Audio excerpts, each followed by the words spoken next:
जय हिंद साथियों, स्वागत है आपका self study classes Vishwamit Jain YouTube channel में। दोस्तों आज का वीडियो स्टार्ट हो चुका है, तो सभी लोग लाइव आ जाएंगे।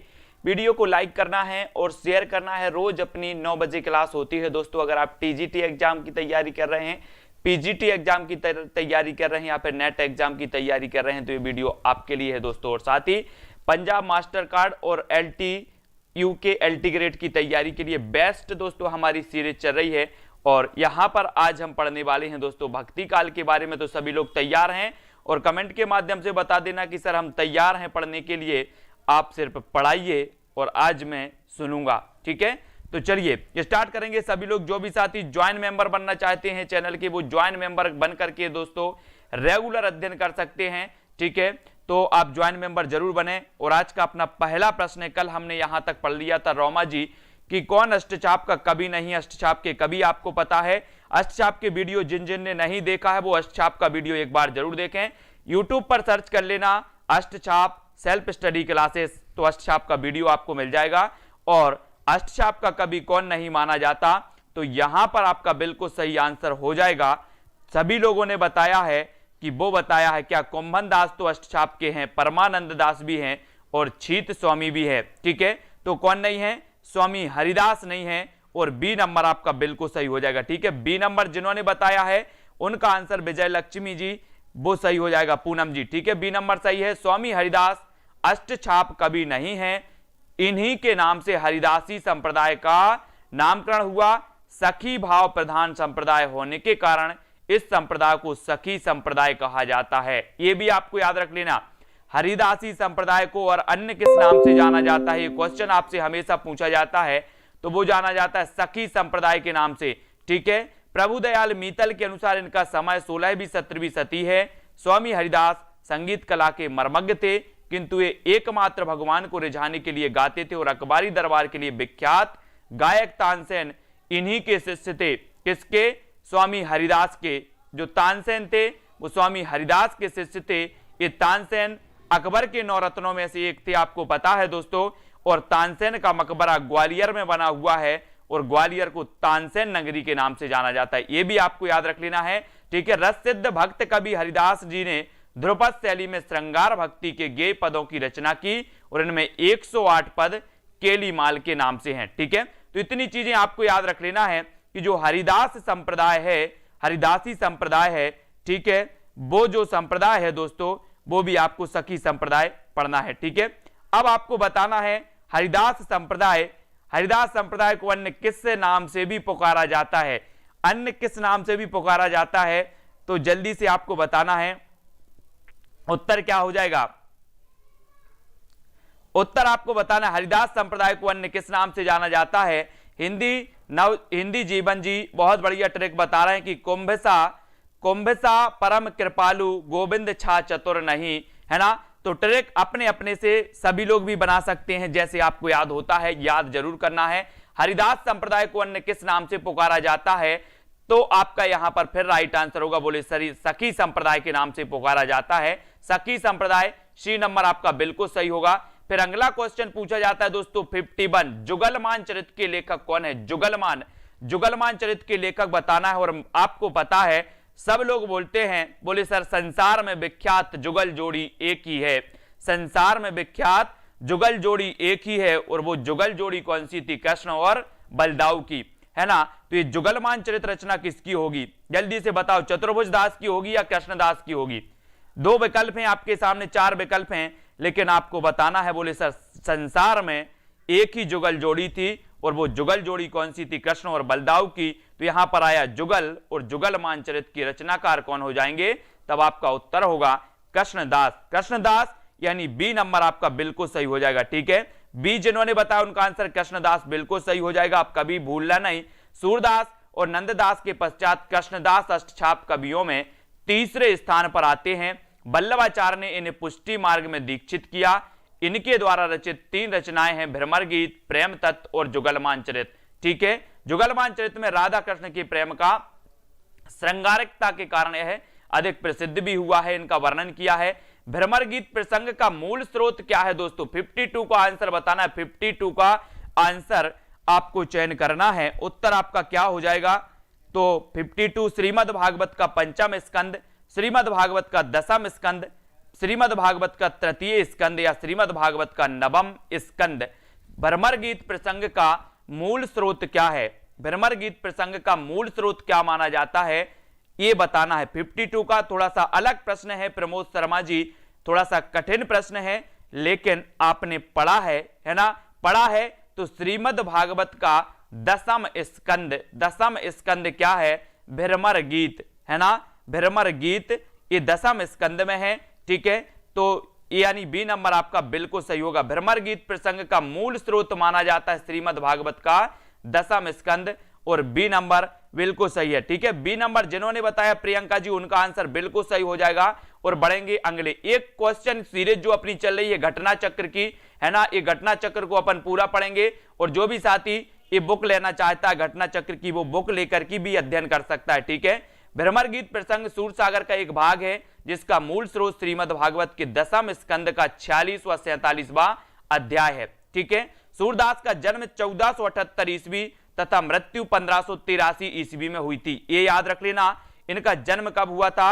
1478 ईस्वी में, मृत्यु हुई थी 1583 ईस्वी में, ठीक है। ये बल्लभाचार्य के शिष्य थे। ये किसके शिष्य थे साथियों? बल्लभाचार्य के शिष्य थे। सूर काव्य का मुख्य विषय क्या है? कृष्ण भक्ति शाखा।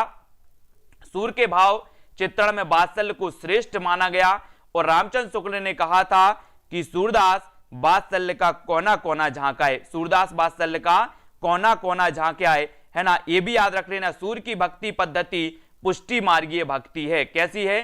पुष्टि मार्गीय भक्ति है ना। और पुष्टि मार्ग के प्रवर्तक कौन माने जाते हैं? बल्लभाचार्य माने जाते हैं।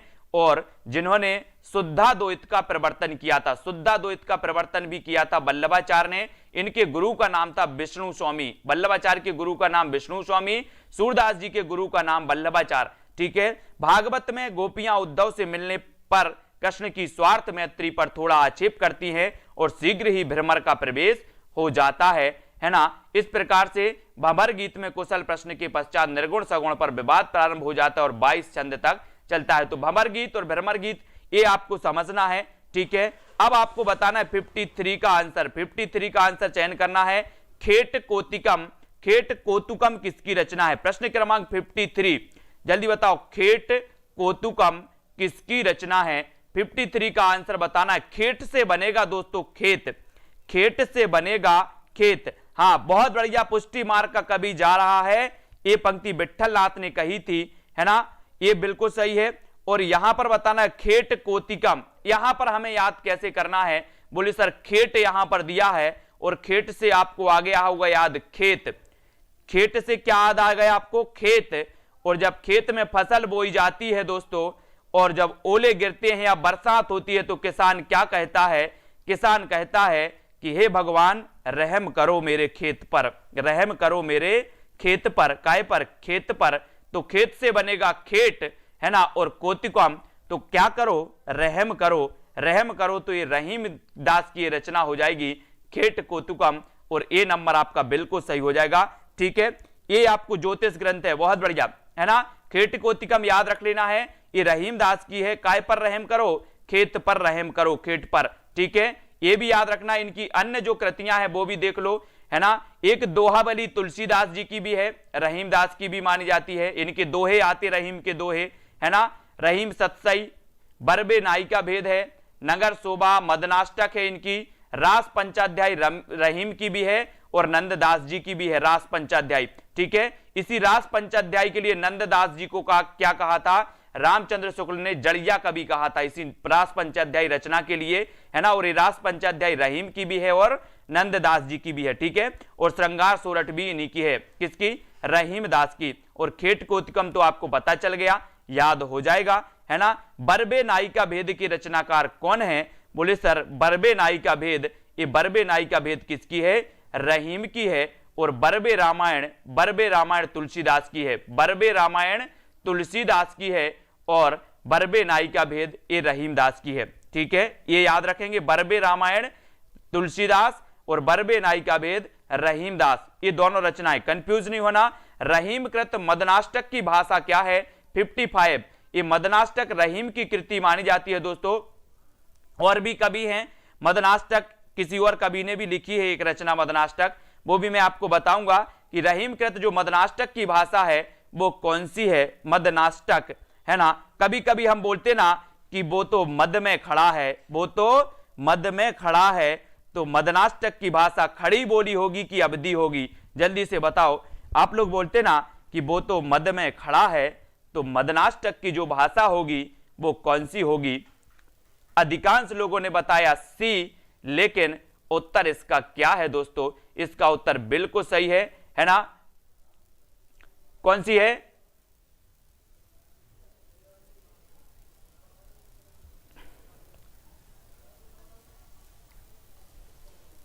खड़ी बोली यहां पर दिया है, लेकिन इसको मैं चेक करके बताऊंगा दोस्तों। खड़ी बोली रहीम की मदनाष्टक की, रहीम का ब्रजभाषा और अवधि पर समान अधिकार था। रहीम का पूरा नाम अब्दुल रहीम खान खाना, है ना, गणना भक्त कवियों में की जाती है। इस प्रश्न को अपन क्या रखते हैं, बेटिंग में रखते हैं, बेटिंग में, ठीक है। इसको आप लोग भी सर्च कर लेना थोड़ा सा, रहीमकृत मदनाष्टक की भाषा क्या है, अगर किसी को पता है तो वो जल्दी से बताएं, है ना। हिंदी जी, वेरी गुड। ये खड़ी बोली में है तो बिल्कुल सही है, ठीक है, खड़ी बोली में है तो बिल्कुल सही है, मदनाष्टक की खड़ी बोली, ठीक है। ये नंबर आपका सही हो जाएगा, क्योंकि इस समय ब्रज भाषाओं में रचनाएं हो रही थी, है ना, इसलिए ब्रज भाषाएं और अवधि में, ठीक है। अब हमें पढ़ना है दोस्तों रीतिकाल। रीतिकाल को हम पढ़ेंगे, रीतिकाल, रीतिकाल को हमें रीति रीति से पढ़ना है। अब सभी लोग तैयार हैं रीतिकाल को पढ़ने के लिए? तो आज का अपना रीतिकाल का पहला प्रश्न है, रीतिकाल में 3 काव्यधाराएं प्रवाहित हुई थी दोस्तों, रीति सिद्ध, रीतिबद्ध और रीति मुक्त, है ना। एक का उत्तर आपको बताना है, एक का, ठीक है। खड़ी बोली सही है, बिल्कुल सही।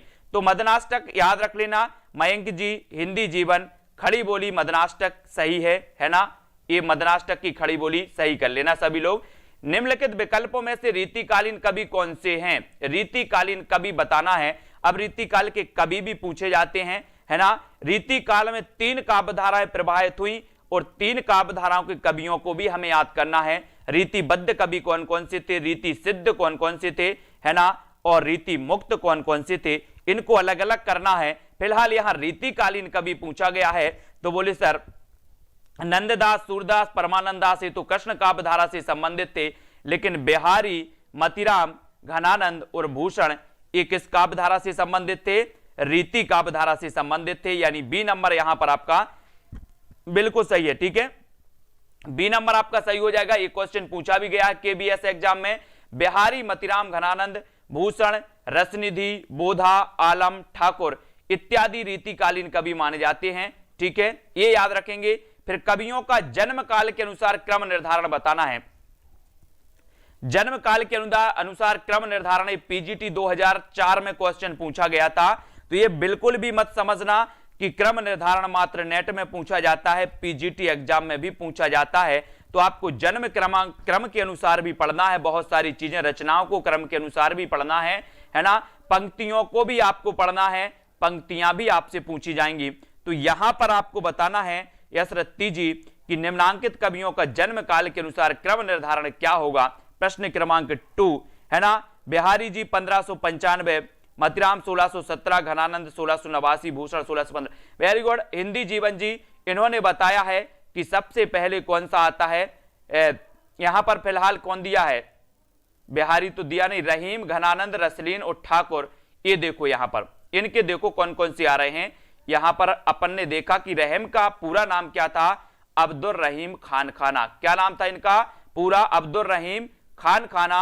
17 दिसंबर 1556 को लाहौर में इनका जन्म हुआ, ठीक है। रहीम के पिता का नाम क्या था? बैरम खान, तथा माता का नाम था सुल्तना, ठीक है। रीतिकाल के मुक्त काव्यधारा के प्रतिनिधि कवि घनानंद का जन्म 1673, ठीक है, बुलंदशहर के कायस्थ परिवार में हुआ था। वे दिल्ली के बादशाह मोहम्मद शाह के पीर मुंशी थे। 1760 ईस्वी में इनकी हत्या कर दी गई। रसलीन का पूरा नाम क्या था? सैयद गुलाम नबी था रसलीन का, है ना। रसलीन उपनाम से कविता लिखते थे। इनके पिता का नाम क्या था? सैयद मोहम्मद बाकर। और रसलीन का जन्म हुआ था 1689 में, है ना, और इनकी मृत्यु 1750 ईस्वी में हुई थी। ठाकुर का पूरा नाम था दोस्तों लाला ठाकुर दास। 1766 ईस्वी में इनका जन्म हुआ था। ये भी आपको याद रख लेना है, ठीक है। तो यहां पर अच्छा, वो पहले प्रश्न का उत्तर था बिहारी मतीराम का। Very good. तो यहां पर आपका रहीम, घनानंद, रसलीन और ठाकुर, ये आपका बिल्कुल सही हो जाएगा। ठीक है, तो 1556 में रहीम का माना जाता है। ठीक है, और दोस्तों ये जो उत्तर सीट होती है ना, उत्तर सीट, ये उत्तर प्रदेश जो माध्यमिक सेवा मंडल है ना, उसके द्वारा चयन की गई हुई उत्तर सीट होती है, जो उनका उत्तर माना जाता है। संशोधित आंसर सीट में भी जो उत्तर माना जाता है वही यहां पर लिखा जाता है। वो यहां पर देखें 1556 में रहीम है ना, 1673 में दोस्तों घनानंद, इसको देखो, और यहां पर हमने देखा 1760 में इनकी हत्या कर दी गई थी, और 1689 माना जाता है किसका दोस्तों, ये भी याद रख लेना है, रसलीन का, और 1766 माना जाता है किसका, ठाकुरदास का, है ना। तो इनको अपन क्रमबद्ध भी पढ़ेंगे, चिंता मत करना, है ना। यहां पर आपको बताना है रीतिकाल की सर्वाधिक व्यापक प्रवृत्ति कौन सी थी। प्रश्न क्रमांक 3 का उत्तर बताना है। 3 का उत्तर सभी लोग बताएंगे, और जिस साथी को जो भी फैक्ट लगता है, जैसे हिंदी जीवन जी अपने जो भी उनको फैक्ट लगता है वो बताते हैं, और जिस भी साथी को जो फैक्ट लगते हैं, जो समझ में आते हैं, वो बताया जरूर करो। क्लास बहुत रोमांटिक हो जाती है और अच्छा लगता है कि यहां बहुत सारे लोग पढ़े लिखे लोग पढ़ रहे हैं यहां पर, है ना। तो जिसको जो लगता है, जो फैक्ट याद होता है, वो जरूर बताया करो। आपको पता है, दूसरों को भी पता चलेगा। रीतिकाल की सर्वाधिक व्यापक प्रवृत्ति कौन सी मानी जाती है, प्रवृत्तियां भी आपसे पूछी जाएंगी। और यहां पर कल्पना जी रीतिकाल की सर्वाधिक व्यापक प्रवृत्ति बतानी है, तो नायिका भेद और श्रृंगार रस विवेचन, ये तो है। अलंकार विवेचन, छंद विवेचन, शब्द शक्ति और काव्य गुण दोष, सबसे व्यापक जो प्रवृत्ति मानी जाती है वो नायिका भेद और श्रृंगार रस विवेचन, है ना।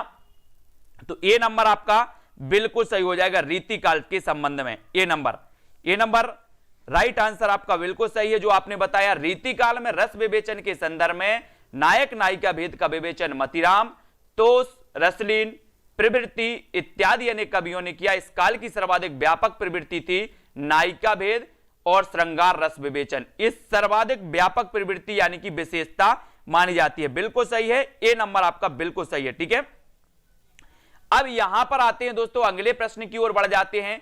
ये रीतिकाल की विशेषताओं के संदर्भ में निम्नलिखित में से एक विशेषता गलत है, उस विशेषता का चयन कीजिए। रीतिकाल की विशेषता कौन सी गलत है, वो चयन करना है रीनू कुमारी जी। तो उत्तर चयन करेंगे कल्पना धीमान। प्रश्न क्रमांक 4 का, रीतिकाल की विशेषताओं के संदर्भ में निम्न में से एक विशेषता गलत है, उस विशेषता का चयन करना है। उस विशेषता का चयन करके आपको बताना है, तब आपका बिल्कुल सही आंसर क्या हो जाएगा। फटाक से आंसर बताएंगे सभी लोग। उत्तर क्या होगा प्रश्न क्रमांक 4 का, रीतिकाल की विशेषताओं के संदर्भ में निम्न में से एक विशेषता गलत है, उस विशेषता का यहां पर चयन करने के लिए बोला गया। और हमने पढ़ा कि यहां पर रीतिकाल में अलंकरण की प्रधानता है, रीतिकाल की प्रमुख भाषा ब्रज भाषा है, या फिर रीतिकाल में प्रकृति का आलंबन रूप में वर्णन हुआ है, या रीतिकाल में लक्षण ग्रंथों की प्रमुखता है। तो आपको स्पष्ट रूप से समझ में आ गया होगा कि सर रीतिकाल की प्रमुख भाषा ब्रज भाषा तो है, रीतिकाल में अलंकरण की प्रधानता मिलती है ना, रीतिकाल में लक्षण ग्रंथ भी लिखे गए, लेकिन प्रकृति का आलंबन रूप में वर्णन हुआ नहीं है। यानी कि सी नंबर आपका बिल्कुल सही हो जाएगा, है ना। सी नंबर आपका सही है। ठीक है, आलंबन रूप में प्रकृति का कहा आलंबन रूप में। यहां पर देखो, रीतिकाल में स्वतंत्र और आलंबन रूप में प्रकृति का चित्रण बहुत कम हुआ है, लेकिन कैसे हुआ है, बहुत कम हुआ। रीतिकाल की अन्य विशेषताएं इस प्रकार है, लक्षण ग्रंथों का निर्माण, श्रृंगार चित्रण, वीर और भक्ति काव्य, नीति काव्य, ब्रज भाषा का उत्कर्ष, अलंकारिता तथा काव्य रूप। ठीक है, तो यहां पर याद रख लेना, सी नंबर आपका यहां पर सही हो जाएगा, क्योंकि ये प्रमुख दी हैं। अलंकरण की प्रधानता है, बिल्कुल प्रमुखता है। रीतिकाल की प्रमुख भाषा ब्रज भाषा, बिल्कुल प्रमुखता है। रीतिकाल में लक्षण ग्रंथ लिखे गए, बिल्कुल लिखे गए।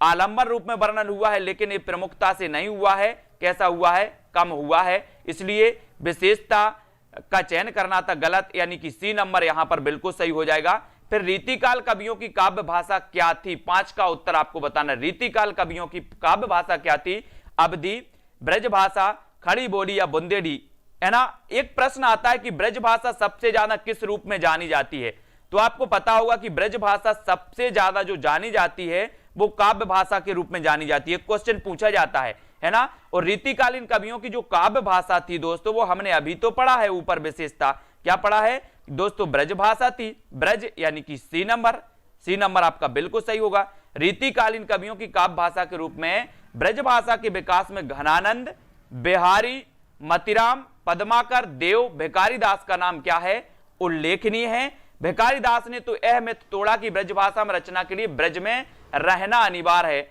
ब्रज भाषा हेतु ब्रजवासी ही ना अनुमानो, ऐसे ऐसे कबिन की बानी हूं सो जान्यो। ये किसने कहा था, ये कहा था दोस्तों आपके भिखारी दास ने। इन्होंने कहा था कि ब्रज में रहना ही अनुकूल है। ठीक है, ये चीज याद रखनी है। फिर अगला क्वेश्चन यहां पर हम देखते हैं, रीति युगीन कवियों का सर्वाधिक प्रिय छंद कौन सा रहा।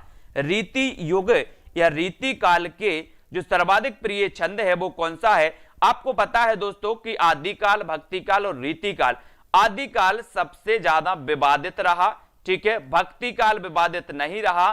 फिर रीति काल की बात करें तो रीति काल भी विवादित रहा। तो सर्वाधिक रहा कौन सा नामकरण की दृष्टि से, आदिकाल, है ना। और ये जो रीति काल है ये कम रहा, लेकिन रहा भक्ति काल नहीं रहा, ये भी आपको याद रख लेना। रीतिकाल कवियों का सर्वाधिक प्रिय छंद कौन सा माना जाता है। 4 विकल्प हैं, दोहा, सवैया, चौपाई या फिर छप्पय।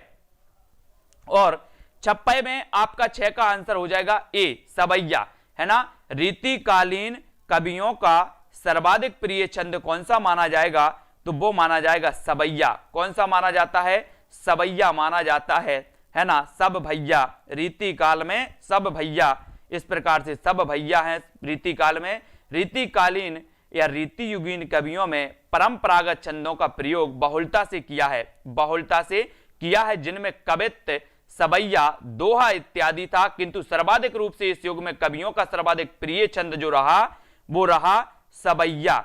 दोहा भी रहा, लेकिन सर्वाधिक प्रिय जो रहा वो रहा कौन, सवैया, जिसका प्रयोग उन्होंने श्रृंगार रस से किया है। ठीक है, तो ये चीज आपको याद रख लेना है कि दोहा भी रहा प्रिय, कवित्व भी रहा, सवैया भी रहा, लेकिन सर्वाधिक प्रिय कौन सा रहा स्नेहा जी, सवैया रहा, सवैया, है ना। ये भी याद रखेंगे। आचार्य रामचंद्र शुक्ल ने रीतिकाल का प्रवर्तक आचार्य किसे माना है। रीतिकाल का प्रवर्तक आचार्य बताना है दोस्तों, केशव दास को, मतिराम को, चिंतामणि को या फिर बिहारी को। आपने रामचंद्र शुक्ल जी के निबंध पढ़े होंगे, वो कौन कौन से निबंध हैं इनके, चिंतामणि भाग 1 भाग 2 पढ़े हैं कि नहीं, है ना। और आपको पता है कि जब हम हिंदी साहित्य पढ़ते हैं तो अपन को क्या लगता है कि यार ऐसा लगता है कि रामचंद्र शुक्ल को ही हिंदी साहित्य की सबकी चिंता थी, है ना। तो ये कौन को मानेंगे, बोले सर रामचंद्र शुक्ल को हिंदी साहित्य में सबसे ज्यादा चिंता थी, तो इन्होंने चिंतामणि भाग 1 2 भी लिखा और रीतिकाल का प्रवर्तक चिंतामणि को माना। किसे माना, चिंतामणि को, क्योंकि इन्हें क्या थी, चिंता थी, चिंता। तो इस प्रकार से आचार्य रामचंद्र शुक्ल ने चिंतामणि को रीति काव्य परंपरा का प्रवर्तक माना और चिंतामणि के उपरांत रीति काव्य परंपरा अविच्छिन्न रूप से चली, है ना। डॉक्टर भागीरथी मिश्र ने रीति काल के प्रवर्तक आचार्य केशव दास को माना। किसने, भागीरथी मिश्र ने केशव दास। ठीक है, ये आपको याद रख लेना। आचार्य विश्वनाथ प्रसाद मिश्र ने हिंदी रीति काल का प्रवर्तक केशव दास को माना। विश्वनाथ ने केशव दास को, चिंतामणि ने रीति को काव्य का स्वभाव कहा है।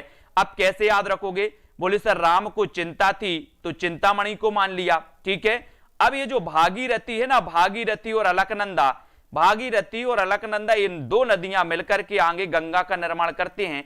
आपको पता है ये भागीरथी जब वहां से निकलती है, बोले सर ये तो केसों से निकली थी, बोले शंकर जी की जटाओं से निकली थी। तो काय से निकली थी, केस से निकली थी। कौन सी, ये भागीरथी या फिर गंगा, है ना। तो भागीरथी मिश्र किसको मानेंगे, बोले सर केस से निकली थी तो केशव दास को मानेंगे रीति काल का प्रवर्तक, है ना। और विश्व में पता है सबसे ज्यादा प्रिय अगर व्यक्ति को होते हैं तो केस होते हैं। अपने विश्व में सबसे ज्यादा प्रिय होते हैं केस।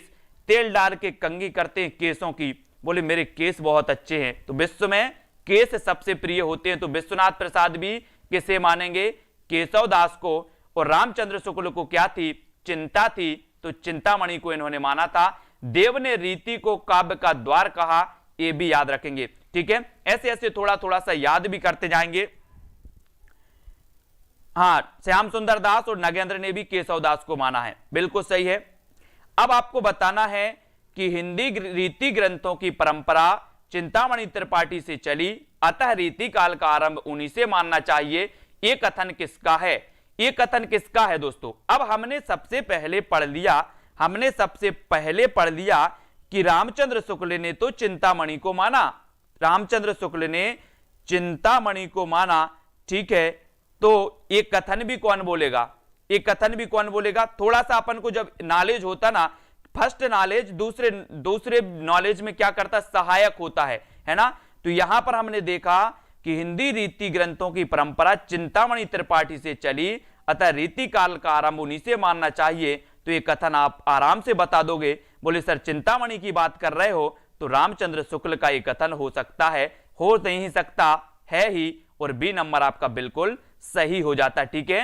हिंदी रीति ग्रंथों की परंपरा चिंतामणि त्रिपाठी से चली, अतः रीति काल का आरंभ उन्हीं से मानना चाहिए। उन्होंने संवत 1700 के कुछ आगे पीछे काव्य विवेक, कवि कुल कल्पतरु, काव्य प्रकाश, ये 3 ग्रंथ लिखकर काव्य के सब अंगों का निरूपण किया, और पिंगल या छंद शास्त्र पर भी एक पुस्तक इन्होंने लिखी है। तो काव्य विवेक, कवि कुल कल्पतरु और काव्य प्रकाश, ये रचनाएं कौन की हैं? चिंतामणि की हैं। इनको याद रख लेना है, ठीक है। मैंने आपको ये कवि कुल कल्पतरु याद करवाई थी। बोले सर कुल की चिंता रहती है, जितने लोग देख रहे हैं अपने अपने कुल की चिंता सभी को है। तो यहां पर एक शब्द आया कवि कुल, है ना, और कवि को कुल की चिंता है, कवि को कुल की चिंता है, तो चिंतामणि, इस प्रकार से याद करेंगे, ठीक है। और भी यहां पर देखते हैं जो प्रश्न अपने आगे बन सकते हैं कि रीति काल का समय क्या था। अब रीति काल का समय भी माना जाता है, यह भी आपको बताना है। उत्तर क्या हो जाएगा? फूल जहां जी। प्रश्न क्रमांक 9 का रीति काल का समय क्या था, है ना, पीएचडी में पूछा गया था, बहुत बढ़िया। रीति काल का समय क्या था ये बताना है। उत्तर क्या हो जाएगा मयंक जी? तो उत्तर क्या हो जाएगा? यहां पर रीति काल का समय बताना है। जब नॉर्मल अगर पूछा जाए तो आपको किसके अनुसार लिखना है? यहां पर नॉर्मल अगर आपसे पूछा जाता है तो आपको टिक करना है 1700 से 1900, 1700 से 1900 विक्रम संवत, यानी बी नंबर। और ये किसने माना? रामचंद्र शुक्ल जी ने माना, ठीक है, 1700 से 1900। और विभिन्न विद्वानों ने भी इन्हीं का अनुसरण भी किया है ना। तो आचार्य रामचंद्र शुक्ल ने रीति काल की सीमावधि 200 वर्ष मानते हुए उसकी सीमा 1700 से 1900 विक्रम संवत, अर्थात 1643 से 1843 ईस्वी। अब ईस्वी भी आप लोगों को याद कर लेना है, अगर कभी कभी ईस्वी पूछ लिया जाए तो ईस्वी बहुत सारे लोगों से नहीं बनेगी, इसलिए 1643 से 1843 ईस्वी के काल को शुक्ल जी ने रीति काल की समयावधि माना है, यह भी याद रख लेना है, ठीक है। और डॉक्टर गणपति चंद्र गुप्त और डॉक्टर मोहन अवस्थी, राम रतन भटनागर, डॉक्टर रमाशंकर शुक्ल रसाल, राम केलावन पांडे आदि रीति काल का आरंभ 1600 ईस्वी से मानते हैं, ठीक है। तो ये बहुत सारे विद्वान हैं, इनको जब मैं काल विभाजन आपको पढ़ाऊंगा अच्छे से तो काल विभाजन को बहुत बढ़िया तरीके से अपन पढ़ लेंगे। फिर रामचंद्र शुक्ल ने उत्तर मध्यकाल को क्या नाम दिया? दोस्तों रामचंद्र शुक्ल ने जो विभाजन किया था काल विभाजन, वो 4 भागों में किया था या 4 खंडों में किया था। हिंदी साहित्य के इतिहास को इन्होंने 4 खंडों में बांटा था। आदि का इन्होंने वीरगाथा काल, है ना, पूर्व मध्यकाल, उत्तर मध्यकाल और आधुनिक काल, उसको इन्होंने आदि काल, भक्ति काल, रीति काल और गद्य काल में बांटा, है ना। गद्य काल फिर नाम इनके हुए थे। तो उत्तर मध्यकाल यानी कि रीति काल का नाम दिया था, तो ये उत्तर मध्यकाल को क्या नाम दिया था? रीति काल, ठीक है, ये रीति काल दिया था। हिंदी साहित्य का उत्तर मध्यकाल लगभग 1643 से 1843 ईस्वी को आचार्य शुक्ल जी ने माना है, ठीक है। अब रीति काल को श्रृंगार काल की संज्ञा किसने दी है? बोले सर श्रृंगार की बात करते हो तो श्रृंगार की बात मत करो, ये श्रृंगार तो भारत के लोग नहीं करते, पूरे विश्व के लोग करते हैं। तो श्रृंगार काल कौन कहेगा? श्रृंगार काल कौन कहेगा दोस्तों, ये आपको बताना है। पूरे विश्व के लोग श्रृंगार करते हैं, तो श्रृंगार काल रीति काल को कौन कह देगा? कौन कहेगा? रामचंद्र शुक्ल कहेंगे या विश्वनाथ प्रसाद कहेंगे? उत्तर आपको ही चयन करना है प्रश्न क्रमांक 11 में। और बोले सर जब विश्व के लोग करते हैं श्रृंगार तो उत्तर भी विश्वनाथ ही होगा, उत्तर भी क्या होगा, विश्वनाथ। श्रृंगार कौन करते हैं, विश्व के लोग करते हैं तो विश्वनाथ मिश्र, ठीक है। रीति काल के नामकरण को लेकर विद्वानों में पर्याप्त मतभेद रहा। आचार्य रामचंद्र शुक्ल ने इस युग में रीति ग्रंथों की बहुलता देखकर, रीति ग्रंथों की बहुलता देखकर ही इसे रीति काल नाम दिया था, है ना। आप कहा जाता है, अपन पढ़ते हैं कि रामचंद्र शुक्ल ने जो काल विभाजन किया था वो प्रवृत्तियों के आधार पर किया था, और यहां पर रीति ग्रंथ एक प्रवृत्ति थी दोस्तों। यहां पर रीति या लक्षण ग्रंथ लिखे जाते थे रीति काल में। मिश्र बंधुओं ने इसे अलंकृत काल कहा, अलंकृत काल कहा, है ना। और डॉक्टर रमाशंकर शुक्ल रसाल ने इसे कला काल कहा, कला काल, ठीक है। आदि काल को जय काल कहकर संबोधित भी किया, है ना। इस काल का सबसे सार्थक नाम विश्वनाथ प्रसाद मिश्र, डॉक्टर राजनाथ शर्मा और डॉक्टर जयकिशन प्रसाद खंडेबाल प्रभृति की दृष्टि में श्रृंगार काल है ना। और श्रृंगार काल किसने कहा, विश्वनाथ ने, विश्वनाथ ने, ठीक है। अब आपको हिंदी साहित्य में रीति काल को श्रृंगार काल एक कई बार पूछा जाता है, इसलिए याद रख लेना कि विश्व में श्रृंगार करते हैं, श्रृंगार करते हैं, ठीक है, बिल्कुल सही है। अब यहां पर हम बात करें, है ना, इस प्रकार से याद रख लेंगे, या बाबा विश्वनाथ कौन बोल रहा है कि श्रृंगार करते हैं, कैसे भी याद करो, याद करना है। रीति काल को कला काल किसने कहा, कला काल बताना है दोस्तों, तो किसने कहा है जल्दी से बताना, प्रश्न क्रमांक 13 में। और आपको पता है, बोले सर हमें कला सीखना है, क्या सीखना है, कला सीखना है। तो मैंने कहा कि कला सीखना है तो पहले राम और शंकर की पूजा कर लो, कला सीखना है तो पहले राम और शंकर की पूजा कर लो। तो कला काल कौन बोलेगा, कौन बोलेगा, बोले सर राम और शंकर की पूजा करनी है, अगर कला सीखनी है, कला सीखनी है तो राम और शंकर की पूजा करो, कला सीख जाओगे। तो कला काल कौन बोलेगा, डॉक्टर रमाशंकर शुक्ल रसाल, रमाशंकर शुक्ल रसाल, है ना। तो आपका जो बी नंबर है साथियों, बी नंबर बिल्कुल सही हो जाएगा। ऐसे याद भी करते जाओगे तो सारी चीजें याद भी होंगी। रीति काल को अलंकृत काल किसने कहा, अलंकृत काल बताना है। बोले सर श्रृंगार करते हैं, तो श्रृंगार कभी कभी लोग बालों का कर लेते हैं, बालों का। हम बोलते ना कि जिस प्रकार एक व्यक्ति की शोभा आभूषणों से बढ़ती है, उसी प्रकार काव्य की शोभा अलंकारों से बढ़ती है, काव्य की शोभा अलंकारों से बढ़ती है। या फिर दोस्तों आपको पता है, तो अलंकृत मतलब होता है आभूषण, आभूषण इसका पर्यायवाची माना जाता है, ठीक है। तो अलंकृत काल कौन बोलेगा, अलंकृत, जब हम बहुत सारे आभूषण पहन लेते हैं, वो आभूषण कैसे हो जाते हैं, मिश्रित हो जाते हैं, मिश्रित हो जाते हैं, और हमारा पूरा अलंकार दिखने लगता है। क्या हो जाते हैं, अलंकार मिश्रित हो जाते हैं, मिश्रित। तो ये मिश्र बंधु साहब ने रीति काल को अलंकृत काल, विश्वनाथ ने इसे कहा क्या, श्रृंगार काल। ये याद रखेंगे, थोड़ा थोड़ा सा याद करते जाना, ये सारी चीजें एग्जाम में जब बैठोगे तो ये माइंड में गूंजेंगी, है ना। इसलिए मैं बताता जाता हूं, थोड़ा सा घरेलू जीवन से जोड़ता जाता हूं, याद हो जाएंगी। रीति काल को अलंकृत काल के इतिहासकार ने, तो अलंकृत काल और श्रृंगार काल, इनमें कंफ्यूज नहीं होना, ये दोनों क्वेश्चन पूछे जाते हैं। रीति काल को अलंकृत काल, है ना। इनमें से किसने आदि काल को जय काल तथा रीति काल को कला काल कहा है, तो बताना है। अभी तो हमने पढ़ा है कि जय काल और रीति काल, है ना। तो क्या करोगे, क्या बोलोगे, कला सीखना है तो क्या बोलना होगा, जय भैरवनाथ, जय शंकर, क्या बोलोगे, जय शंकर, शंकर जी की जय करनी पड़ेगी अगर कला सीखनी है। तो कला काल शंकर जी ने, रामाशंकर शुक्ल ने कहा है, और इनकी जय बोलनी पड़ेगी, तो जय काल भी इन्होंने ही कहा है। जय काल और कला काल कहने वाले जो विद्वान हैं, आचार्य हैं, वो कौन है, रमाशंकर शुक्ल रसाल, ठीक है।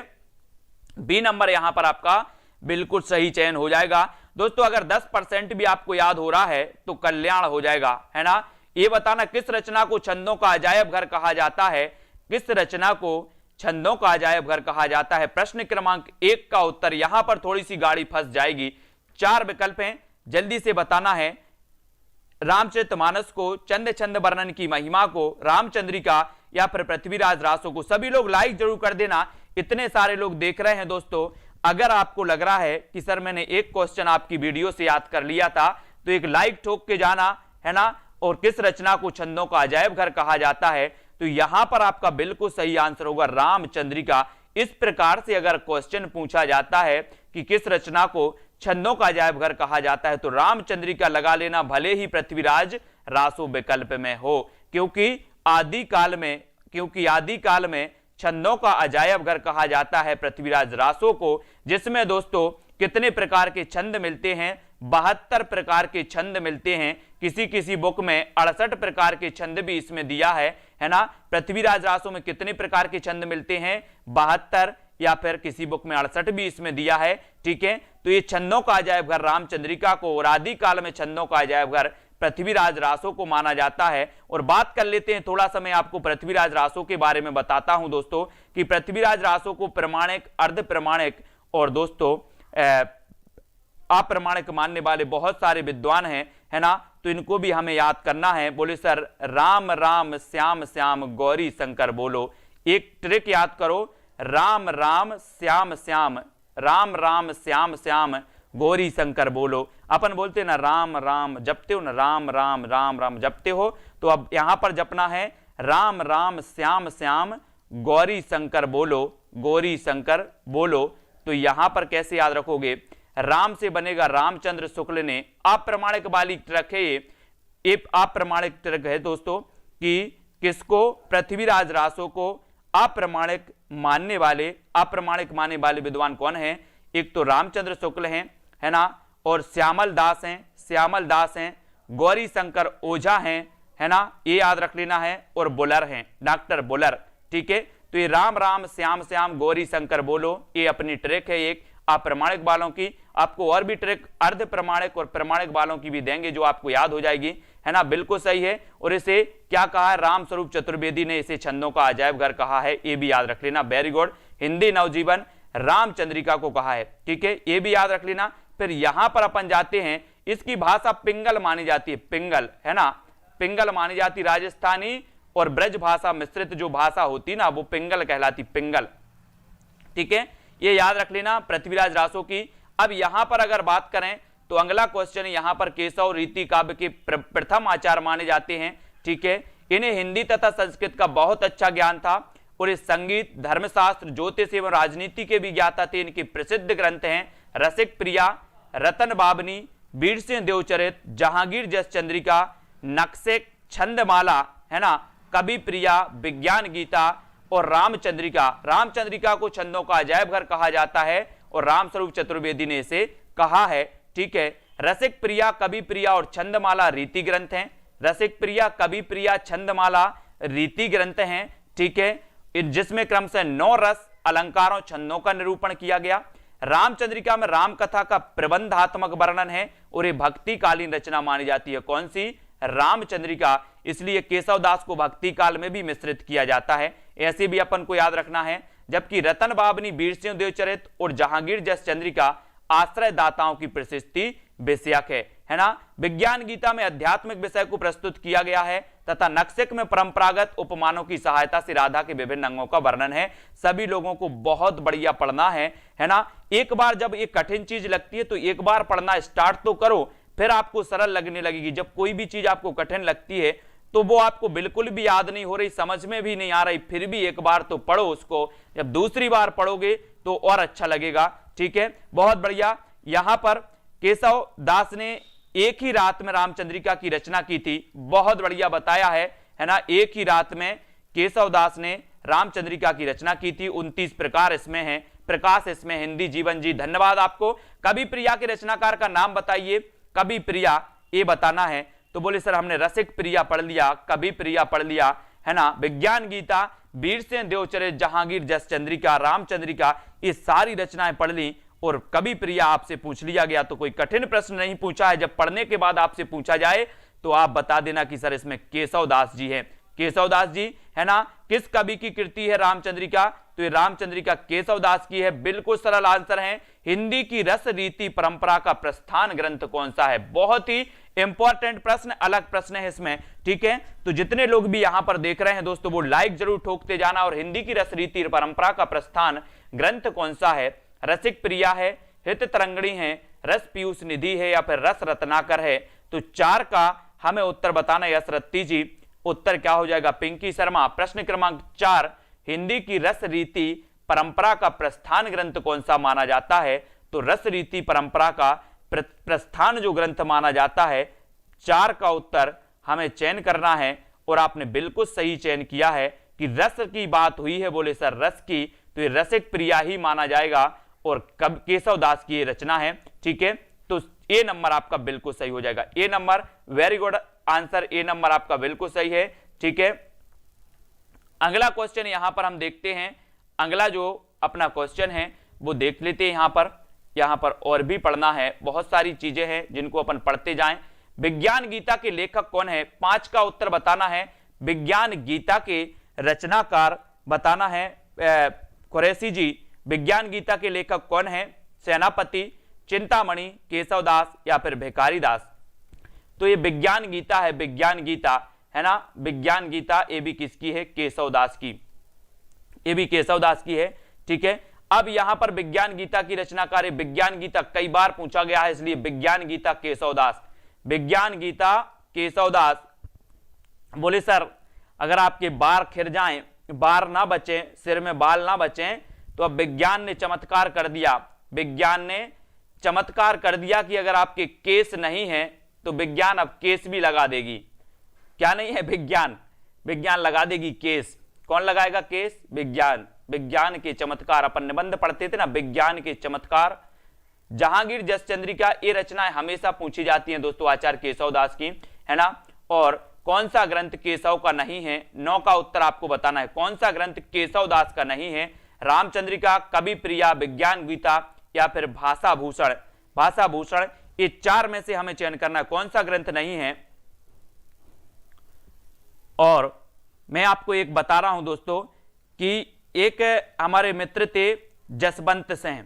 कौन थे? जसवंत। एक हमारे मित्र थे जसवंत सिंह और उनकी भाषा बहुत अच्छी थी, बहुत अच्छा बोलते थे।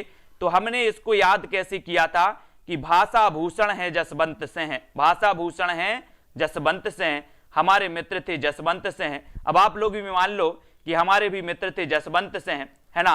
तो ये भाषा भूषण रचना जसवंत सिंह की है। कवि प्रिया, रामचंद्रिका और विज्ञान गीता ये केशवदास की हैं। तो भाषा भूषण किसकी है? जसवंत सिंह की, है ना। आपके मित्र हैं एक जसवंत सिंह, ओपीजी। ठीक है, ओपीजी ने ट्रिक मार दी है आते साथ, है ना। भाषा भूषण जसवंत सिंह का ग्रंथ है, यह एक अलंकार विषयक ग्रंथ है। शेष रचनाएं केशवदास की हैं।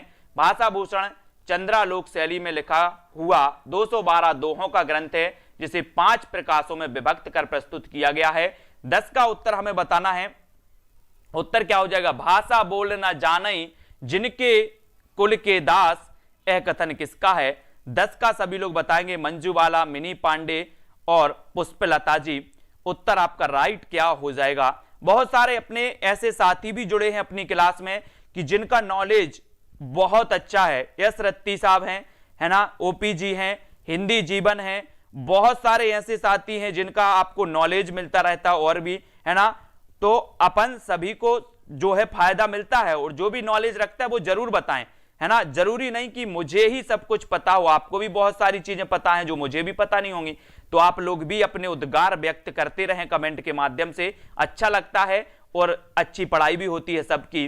भाषा बोल ना जाने जिनके कुल के दास, है ना। और 10 का ये जो पंक्ति है ये जो केशवदास की है, किसकी है? केशवदास की। और बी नंबर आपका बिल्कुल सही हो जाएगा। ठीक है, बी नंबर धर्मेंद्र जी। अब यहां पर जब हम आ जाते हैं कि भाषा बोल ना जाने जिनके कुल के दास, ते ही भाषा कविता करी जड़मती केशवदास। इन पंक्तियों का संबंध केशवदास से है, जिसके माध्यम से वह यह व्यक्त करते हैं कि उनके परिवार में बोलचाल की भाषा संस्कृत ही प्रयुक्त होती है ना। लोक भाषा में तो कोई बातचीत तक नहीं करता, उसी लोक भाषा में केशवदास कविता की रचना करता है। ये केशवदास जी की है। हिंदी साहित्य में निम्नलिखित पंक्तियां किसके द्वारा लिखी गई? यद्यपि सुजाति सुलक्षणी सुबरन सरस सुब्रत भूषण बिनुना ब्राजिए कविता बनिता मित्र। ये कई बार पूछी गई, ये पंक्ति पूछी ही जाती है। क्यों पूछी जाती है? क्योंकि इसमें बीच में भूषण आ गया और जिन्होंने नहीं पढ़ा है वो 101% भूषण लगा के आते हैं। क्या लगा के आते हैं? भूषण, है ना। तो यद्यपि सुजाति सुलक्षणी सुबरन सरस सुब्रत भूषण बिनुना ब्राजई कविता बनिता मित्र। बोले सर इसमें तो भूषण आ गया, और भूषण आ गया तो बहुत सारे लोग भूषण लगा देंगे, लेकिन भूषण नहीं लगाना, इसमें क्या लगाना है? क्या लगाना है, केशव दास लगाना है। ये केशव दास की पंक्ति है, ठीक है। बी नंबर आपका बिल्कुल सही हो जाएगा, केशव दास, ठीक है। सुनीता जी, अब प्रस्तुत पंक्तियां केशव दास जी की, उन्होंने काव्य में अलंकारों को प्रतिपादित करते ये पंक्तियां लिखी हैं। जदापि सुजाति सुलक्षणी सुवर्ण सरस सुवृत, ये पंक्ति कई बार पूछी गई है ना। तो ये भूषण जी आ रहे हैं यहां पर, भूषण जी, तो भूषण जी नहीं लगाना है यहां पर क्या लगाना, केशव दास लगाना है, ये याद रख लेना है। नहीं तो अधिकांश लोग भूषण ही लगाकर, अगर विकल्प में होता भूषण तो लगा देते, लेकिन भूषण बिनुला ब्राजिए एक कविता पीजीटी टीजीटी में कई बार पूछी गई। आचार्य भिखारीदास कृत प्रमुख काव्य शास्त्रीय ग्रंथ कौन सा है, काव्य शास्त्रीय ग्रंथ बताना भिखारीदास जी का। और काव्य प्रकाश, काव्य निर्णय, काव्यांग प्रकाश या रस सारांश, तो काव्य शास्त्रीय ग्रंथ बताना है। और काव्य शास्त्रीय ग्रंथ यहां पर पारो जी, अशोक जी, उत्तर क्या हो जाएगा संजय यादव, 14 का आंसर। और बोले सर आचार्य भिखारीदास कृत प्रमुख काव्य शास्त्रीय ग्रंथ की अगर बात करते हो तो इनका एक काव्य प्रकाश भी है, काव्य प्रकाश भी है और काव्य निर्णय भी है, काव्य प्रकाश भी है और काव्य निर्णय भी है। आपको पता होगा दोस्तों कि जो कवि होते हैं, कवि अपन ने देखी बहुत सारी पंक्तियां पढ़ी हैं, बोले मैं तो भिखारी हूं, मुझे किसी से लेना ना देना, मैं तो भगवान का भक्त हूं, है ना। और वे काव्य का निर्णय जल्दी करते हैं, वे काव्य का निर्णय जल्दी करते हैं। और काव्य हमें क्या देता है ना, क्या देता है, प्रकाश देता है, काव्य प्रकाश देता है। और आपने कवियों की भाषा देखी होगी कि कबीरदास बोलते ना मैं तो फक्कड़ हूं, इस प्रकार से अलग अलग प्रकार की पंक्तियां देते हैं। तो यहां पर काव्य प्रकाश और काव्य निर्णय दोनों ही रचनाएं काव्य शास्त्रीय ग्रंथ माने जाते भिखारीदास के, है ना। इनको याद रखेंगे। भिखारीदास रीति काल के रीतिबद्ध काव्य धारा के श्रेष्ठ कवि हैं। कौन से हैं, रीतिबद्ध। इनका जन्म प्रतापगढ़ के निकट टेउंगा में तथा मृत्यु बिहार में आरा के निकट भभुआ नामक स्थान पर हुई थी। ये प्रतापगढ़ नरेश के भाई हिंदूपति सिंह के आश्रय में रहे। इन्होंने काव्य शास्त्र पर कई ग्रंथ लिखे जिनमें काव्य निर्णय श्रेष्ठ है, ठीक है। भिखारीदास द्वारा लिखी गई अन्य रचनाएं देखो कौन कौन सी हैं, इसको एक बार पढ़ो, नहीं आता तो कई बार पढ़ना, याद हो जाएंगी। रस सारांश, श्रृंगार निर्णय, छंदोर्णव पिंगल, अमरकोश या शब्दनाम, ठीक है, शब्दनाम प्रकाश, विष्णु पुराण भाषा, शतरंज सतिका। रस सारांश में नायिका भेद तथा श्रृंगार निर्णय में श्रृंगारिक वर्णन है, अतः विकल्प में 2 वाला जो उत्तर है बी और डी वो सही हो जाएगा, बी और डी, बी और डी यानी कि ये नंबर, ये बी और डी है। काव्य निर्णय और रस सारांश ये माने जाते काव्य शास्त्री, ये काव्य प्रकाश नहीं माना जाता, सॉरी, है ना। काव्य निर्णय और रस सारांश बी और डी, ठीक है, बी और डी वाला काव्य निर्णय और रस सारांश एक काव्य शास्त्रीय ग्रंथ माने जाते हैं, है ना। इनको याद रखेंगे। अब दोस्तों आप सभी लोग वीडियो को लाइक जरूर कर देना, वीडियो को शेयर भी करना है ना। और कल से हम यहां से पढ़ेंगे कि कौन सी रचना भिखारीदास की नहीं है, यहां पर आगे से पढ़ेंगे, है ना। अपना जो 45 मिनट का टारगेट है वो पूरा हो चुका है। अगर किसी को किसी में क्या हो, किसी को हाँ काव्य प्रकाश ये मम्मट की भी है, वेरी गुड अरविंद चौरसिया जी, है ना। और आर बाय राजकुमार ठाकुर जी, मिनी पांडे, अर्चना जी, सभी को धन्यवाद, पूजा ठाकुर जी। दोस्तों इसी प्रकार से अब किसी को डाउट लग रहा हो तो वो डाउट कोई भी प्रश्न आप पूछ सकते हैं, है ना। किसी को कोई किसी भी प्रकार की समस्या हो वो भी पूछ सकता है। और वीडियो को सभी लोग लाइक जरूर कर देना, वीडियो को शेयर भी करना है। रोज 9 बजे हिंदी की क्लास होती है ना। और इसी प्रकार से निरंतर अपन पढ़ते रहेंगे, तैयारी करते रहेंगे। और पूनम साहू जी, सोदम जी, पारो जी, पूजा जी, रक्षित जी, रक्षा जी। और कल सुबह 6 बजे से वो 10 घंटे वाला वीडियो में डाल दूंगा, फिर से एक बार आपका रिवीजन होगा और वो 10 घंटे वाले वीडियो को सभी लोग देख लेंगे। एक बार आपका रिवीजन भी हो जाएगा, एक बार आपको ट्रिक भी याद हो जाएंगी बहुत सारी, ठीक है। तो कल सुबह 6 बजे से एक आपका 10 घंटे वाला वीडियो आएगा, जो आपने पहले भी पढ़ा होगा, वो आपका रिवीजन भी करा देगा और बहुत सारी चीजें आपको याद भी करवा देगा, ठीक है। तो कांति, प्रवीण, स्नेहा जी, प्रियंका, पुनीता, पूजा जी, रीनू जी, पारो, बॉबी जी, दारसू, ओम प्रकाश, आसू गोंडवाल जी, ठीक है, प्रियंका जी, रक्षित जी, मिनी पांडे, अर्चना जी, सुशील जी, हेमलता, सुमन जी, मीनाक्षी, अभिषेक कुमार जी, मंजू जी, राजेश, कल्पना, राज त्रिपाठी, गोविंद जी, सभी को। ओ चिंपा साहब जी क्या बोल रहे हैं कि रात को रात का तोहफा नहीं देते, रात को रात का तोहफा नहीं देते, दिल को जज्बात का तोहफा नहीं देते, देने को हम आपको चांद भी देते थे, लेकिन चांद को कभी चांद का तोहफा नहीं देते, है ना। ये हमारे चिंपा जी हैं और बहुत अच्छी अच्छी ट्रिक निकालते हैं हमेशा, है ना। बाकी अभी आ नहीं रहे क्लास में। हिंदी जीवन जी धन्यवाद आपको, आरती जी, यदुवीर पहाड़ी, सुशील जी, अनीता, पूनम जी और मंजू जी, सोनू जी, प्रतिमा कुमारी, सुनीता जी, एस रत्थी जी, ठीक है, और सानू जी, अंबोज, दिव्या जी, पूजा, कृष्णा जी, राज ठाकुर जी, कमला जी, है ना, और मंजीत कौर जी, सभी को धन्यवाद, बिमलेश और बीरेंद्र जी। दोस्तों इसी प्रकार से जुड़े रहें, वीडियो को लाइक करें। स्नेहा जी बानखेड़े, ठीक है, रक्षित, ठीक है, और एम के, गीता, अंबोज, दारसू जी, नीलम, नीलिमा, सुनीता, दिव्या, दारसू, राज त्रिपाठी, प्रवीण जी, श्रीलंका, ठीक है। तो सभी को धन्यवाद दोस्तों, वीडियो को लाइक करते रहिएगा और अपन देखते हैं जैसे ही अपना ऐप आएगा और अपना वो कोर्स जो अपन को पढ़ना है विस्तृत रूप से वो चालू हो जाएगा ऐप पे, फिर हम आपको बता देंगे कि कैसे अपन को ऐप से पढ़ना है, कैसे आपको ऐप की सदस्यता लेना है, किस प्रकार से पढ़ना है, वो सारी चीजें बता दूंगा, ठीक है। और इसी प्रकार से सभी लोग जुड़े रहेंगे, लाइक शेयर करते रहेंगे, है ना। और आज के वीडियो के लिए दोस्तों भवानी, पूजा जी, अंबोज, पूनम जी, संजू जी, अपने सभी मित्रों तक शेयर करें। और जो भी साथी दोस्तों टीजीटी पीजीटी वाले हैं, इसी वीडियो के डिस्क्रिप्शन में लिंक दी है व्हाट्सएप ग्रुप की, तो व्हाट्सएप में जुड़ जाना, ठीक है, व्हाट्सएप में जुड़ जाना। ओपी चिंपा जी, है ना, टीजीटी पीजीटी वाले, ये व्हाट्सएप ग्रुप की लिंक नीचे दी है, उसमें आपको जुड़ जाना। और पंजाब मास्टर कैडर वालों की भी लिंक दी है, यूके वालों की भी लिंक दी है, ठीक है, वो भी जुड़ जाना। टीजीटी पीजीटी वालों की भी लिंक दी है, साथ ही टेलीग्राम ग्रुप की भी लिंक दी है, ठीक है। तो सभी लोग जुड़ जाना। रीट की तैयारी चल रही है, दारसू, मंजू जी, यसरत्ती, है ना, और रक्षित शर्मा, कमला ठाकुर जी, सभी को धन्यवाद। मिनी पांडे जी। दोस्तों आज के वीडियो के लिए बस इतना ही, जुड़े रहें। और बहुत सारे वीडियो आपको पता है कि मैंने डाल दिए हैं, लगभग दोस्तों क्या है 50-60 वीडियो मैंने ऐसे ही डाल दिए। और कल का जो 10 घंटे वाला वीडियो है वो सुबह 6 बजे से स्टार्ट हो जाएगा, उसको सभी लोग देखेंगे एक साथ में, कोई भी एग्जाम वाले हों, चाहे पीजीटी टीजीटी वाले हों, चाहे नेट वाले हों, चाहे दोस्तों आपके पंजाब मास्टर कैडर या फिर एचपी टेट वाले हों या फिर यूके एलटी ग्रेड वाले हों, ठीक है, सभी लोग एक साथ देखेंगे उस वीडियो को। उसके बाद एक कॉन्फिडेंस आपके अंदर आएगा जिसने नहीं देखा हो, ठीक है। तो आज के वीडियो के लिए बस इतना ही। जय हिंद।